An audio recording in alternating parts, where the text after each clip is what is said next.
All right, guys, this is going to be a weekly segment that we are going to be posting. Well, we had contacted everyone and tried to get everyone to send in some videos of their swings or their pitching mechanics. Unfortunately, we did not get enough submissions to do that, so we're instead going to pivot over and do a little bit of a talk about the current state of baseball, a couple things going on in the game, and then go from there. So, Eryk, what is our first question that we'd like to tackle?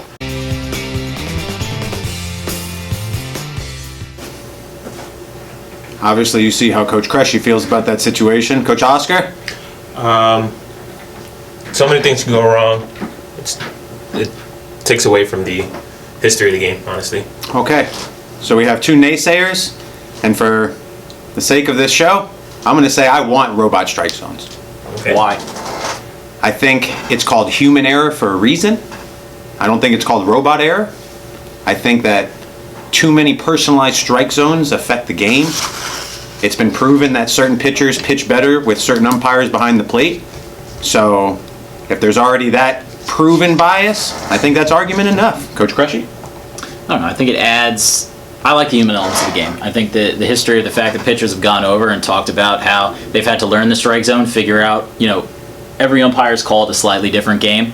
I can see both sides of the argument. I've hit against some horrible umpires with a strike zone that, was different than what I had expected. But there are definitely things. There are definitely things that I think add personality to the game. The one thing I don't like that the robot umpires would take out would be the personalities of the umpires kind of inputting themselves into the game. Your angels. Yes, those people. Basically, the kind of guys that go in and they make the game about them. I've never been a fan of that. I've played in non-competitive summer leagues where we had some guys that kind of tried to make a show out of it, make themselves center of attention. That always kind of rubbed me the wrong way. So I think that the bonuses of a robot umpire would be in that category, but I do think it takes away from the human element of the game, which I think is important. Well, they have implemented the robot umpire in the Atlantic League so far. That's up in the northeast of the independent baseball leagues. Shout out Bridgeport Bluefish, RIP. RIP. And the response has been up and down. You've had people who have been for it. You've had players that have combated against it. And then also, yes, sir? No. Oh, my bad. Finish your topic, yeah. Yeah, so you've had players that have been against it. You've had players that have been for it. There was also an instance that Coach Oscar was explaining to me about. There was a time that it's malfunctioned. So nothing's perfect, but apparently it did well enough that the Arizona Fall League for 2020 baseball, as of right now, is going to adopt the robot strike zone. So that is an official MLB sanctioned fall spring training or fall league. So we'll see how that kind of goes. Yeah, so it says here, I think it's really cool to be around this. That's Kent Blackstone, shortstop for the Southern Maryland Blue Crabs. Because if they get it right, I see this being in the Major League Baseball in the next 3 to 5 years. Wow. See, I think you just got to hold the umpires actually accountable. I know they had that Strike FX going, the Pitch FX, and they were measuring What's how Pitch accurate. FX? It was a system and series of cameras. They used a bunch of military technology to record ball strikes, location, along with a whole bunch of other stats. But just for the relevant of what we're talking about, I think they were measuring the accuracy of each of the umpires. But the problem comes in with the fact that there's an umpires union, and you can't fire these guys because Angel Hernandez going after claiming all these ridiculous things about why he's not being included in postseason rosters, and it's simply just because he's not good. I think there has to be a way to hold the umpires accountable so that the better ones are staying in the game, and these guys that are just been legacied in, they get the boot. Or gently asked to retire and ride off into the sunset, because some of these guys have been around entirely too long, and they're not good anymore. MLB lifers. Exactly. That doesn't happen with the players. If you can't perform anymore, you're not on a roster. I think as an umpire, a manager, anybody who works anywhere, if you can't do what you do anymore, why are you there? So, well, that's a hot take. So MLB Commissioner Rob Manfred indicated last month that the automatic ball strike system will get an extended look in the minor leagues before any serious consideration using them in the majors. Let's see. So with that being said, our next topic. Stupid. So obviously we have Coach Cressy's response to that. I'm the negative seat up here. So this current state of things is, prior to this rule, if you brought in a pitcher into the game either to start the game or in relief, you had to face at least one batter, correct, Coach Espinal? Correct. And after the event of that batter, you could do whatever you'd like. You could bring in a new pitcher, lefty, righty, ambidextrous, whatever. However, they've changed the rule into facing 3 batters minimum. So if you start an inning or if you're brought in relief, you're forced to face at least 3 batters, except if you incur an injury or a sickness during this time period. There's going to be a lot of dudes getting hurt in the middle of an inning. So Coach Cresci, just like myself, we discussed this off camera, you're going to have kind of the similar situation where in football, for those of you who watch football, when they're running a hurry-up offense and then the defensive player gets a random cramp and they have to be carted off the field, and then miraculously in 2 plays, that same player is back on the field after the offense has been slowed down. So I could see as well, empathizing with this notion of a lot of tender elbows after a batter and a half, where they might need to bring in a new pitcher, and then everybody's going to be on their way. I disagree with this rule. Yeah, I think this more has to do with Commissioner Manfred trying to shorten the game, because for him, he's fixated on that, and if they can make the game shorter, younger fans will. How would the 3 participate. batter rule make the game shorter? It would just minimize pitching change. I think, as you can see, the state of the game now is it's going really heavy on the bullpen. A lot of these teams have guys throwing triple digits, hanging out in the pens. Starters are not going as long. So you don't want to have somebody who's throwing 100 miles an hour sitting in the bullpen very long? No, it's more of a case of the starters aren't.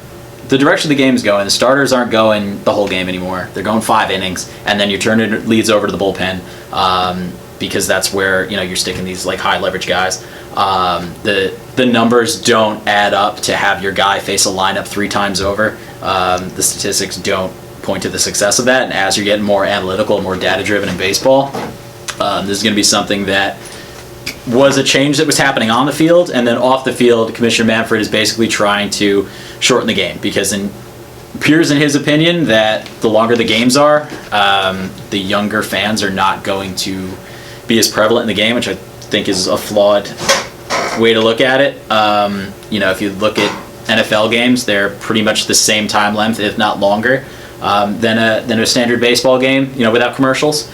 So I think the reasoning behind that doesn't make too many sense. Plus, you're taking jobs away from guys that were lefty specialists, or guys that really dominated one side of the batter's box. I mean, guys like was it Mike Myers pitched for the Yankees years ago. He was just a left-handed specialist. Andrew Miller. No, well, it was a different guy. Mike Myers he was probably playing when most of our players weren't alive, or just conscious. But either way, it's taken jobs away from guys that were relevant before, that were essential parts of a bullpen before, especially now that you're adding in that extra roster spot this year. Instead, these guys don't really have work, and they're going to get excluded because they're not, dominating both sides of the batter's box. So basically, making pitchers face more batters equates to less pitching changes, which means less time spent on watching people warm up. So that's his entire thought process behind it. I disagree with that mentality as well. I mean, to me, the equivalent would be making a football team throw every 3rd down, or making, a tennis player have to use their backhand a certain amount of times in a match. There's this, when you start getting into restrictions with people's personnel, it's a weird conversation. The argument is that it adds strategy, because now you have to game plan to have 3 guys in. I think it's just another example of something going towards the hitters. I think hitters have been babied a little bit, especially years ago when they brought the mounds down, and now with the implementation of this kind of rule, I think the pitchers are really getting a lot of love recently. People like home runs. People like the dingers. So we'll see how it goes. The game is a little different though than when that happened, especially with the Mark McGwire, Sammy Sosa home run chase. That was something that rejuvenated baseball, versus now where it's not so much the home runs, it's the strikeouts, because guys are basically going all or nothing. But most of that is because they're looking at what are the numbers telling them. So I see both sides of the argument, but I think in order to get younger people into the game, I don't think it has anything to do with making the game 10 minutes shorter. I don't think you're going to get a crowd of 10, 12, 13-year-olds running to baseball because the game is now 2 hours and 50 minutes instead of 3 hours. Interesting. So that brings us to our final topic.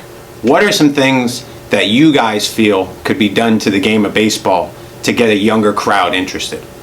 We've had ideas of shortening, less pitchers, automated strike zones.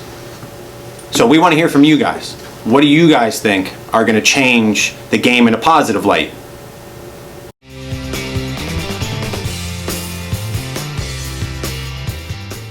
I mean, this is something we're going to look to do in the future. I mean, we're going to assign a day for it, but we would like to make this into a weekly show. We may move it over to YouTube just so we can open up a comment section that we'd have access to. We would love to get participation from all of our players in the Koa community. We could do a live Q&A. We'd go over topics in baseball, and we would ideally like to go over swings and mechanics and things like that and give you guys breakdowns. So there's a lot of things that we can do during this time, but we do need your participation. So we would like to move that over to YouTube, and we will email everybody. We'll put up a social media post and let you guys know about the schedule for that. See you guys around.